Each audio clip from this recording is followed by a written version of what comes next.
بسم اللہ الرحمن الرحیم۔ السلام علیکم۔ حضرت موسیٰ علیہ السلام کو اللہ تعالیٰ نے حکم دیا کہ سمندر کی طرف جاؤ، وہاں 3 کشتیاں ڈوبنے والی ہیں۔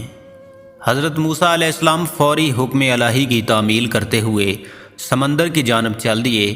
ساحل پرسکون تھا۔ بہت دور سے ایک کشتی آتی ہوئی دکھائی دی جو آہستہ آہستہ ساحل کی طرف بڑھ رہی تھی۔ ابھی وہ کنارے سے کچھ ہی فاصلے پر تھی کہ حضرت موسیٰ علیہ السلام نے آواز دی کہ اے کشتی والو، اللہ کا حکم آنے والا ہے، ہوشیار رہنا۔ انہوں نے جواب دیا، آپ جانتے ہیں کہ اللہ کے حکم کو کوئی نہیں ٹال سکتا، ہم تو اس کے بندے ہیں جو حکم الہی کے پابند ہیں۔ کشتی والے ابھی یہ بات کہہ ہی رہے تھے کہ اچانک ایک موج آئی اور کشتی ڈولنے لگی۔ سوار اپنے آپ کو بچانے کی کوشش کرنے لگے۔ اتنے میں ایک اور زبردست موج آئی اور کشتی کو اپنے ساتھ بہا کر سمندر کی تہہ میں لے گئی۔ تھوڑی دیر میں ایک اور کشتی نظر آئی تو حضرت موسیٰ علیہ السلام نے انہیں بھی خبردار کیا اور کہا کہ ذرا محتاط ہو کر آنا۔ انہوں نے بھی پہلے والوں کی طرح جواب دیا کہ جو کچھ ہونا ہے ہو کر رہے گا، اور کشتی کو کنارے کی طرف لاتے رہے۔ یہاں تک کہ ساحل کے قریب آتے آتے یہ کشتی بھی ڈوب گئی۔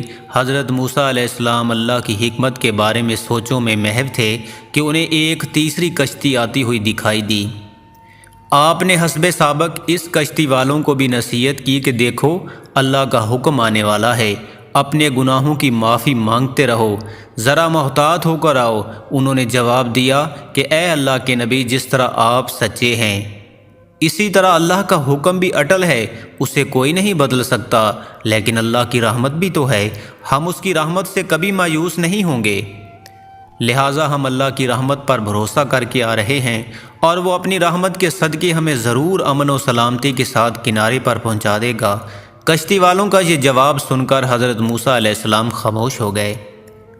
جب کشتی باحفاظت کنارے آ لگی تو اللہ کے پیغمبر سوچنے لگے کہ اللہ نے 3 کشتیاں ڈوبنے کا فرمایا تھا، 2 تو ڈوب گئیں لیکن تیسری سلامتی کے ساتھ کنارے آ لگی، یہ کیسے بچ گئی؟ ارشاد باری تعالیٰ ہوا کہ اے موسیٰ، آپ نے سنا نہیں کہ تیسری کشتی والوں نے کیا کہا؟ انہوں نے میرے حکم کو تسلیم کیا تھا، میری رحمت کو آواز دی تھی اور اس پر پورا توکل اور بھروسہ بھی کیا تھا، تو اس لیے یہ کشتی میری رحمت کی وجہ سے پار لگ گئی۔ پیارے دوستو، اس واقعے سے ہمیں یہ سبق ملتا ہے کہ اللہ کی رحمت سے کبھی مایوس نہیں ہونا چاہیے۔ بے شک ہر چیز پہلے لکھ دی گئی ہے، لیکن اللہ کی رحمت ہر چیز کو بدل سکتی ہے، اس لیے زندگی میں کبھی بھی اللہ کی رحمت سے مایوس نہ ہوں۔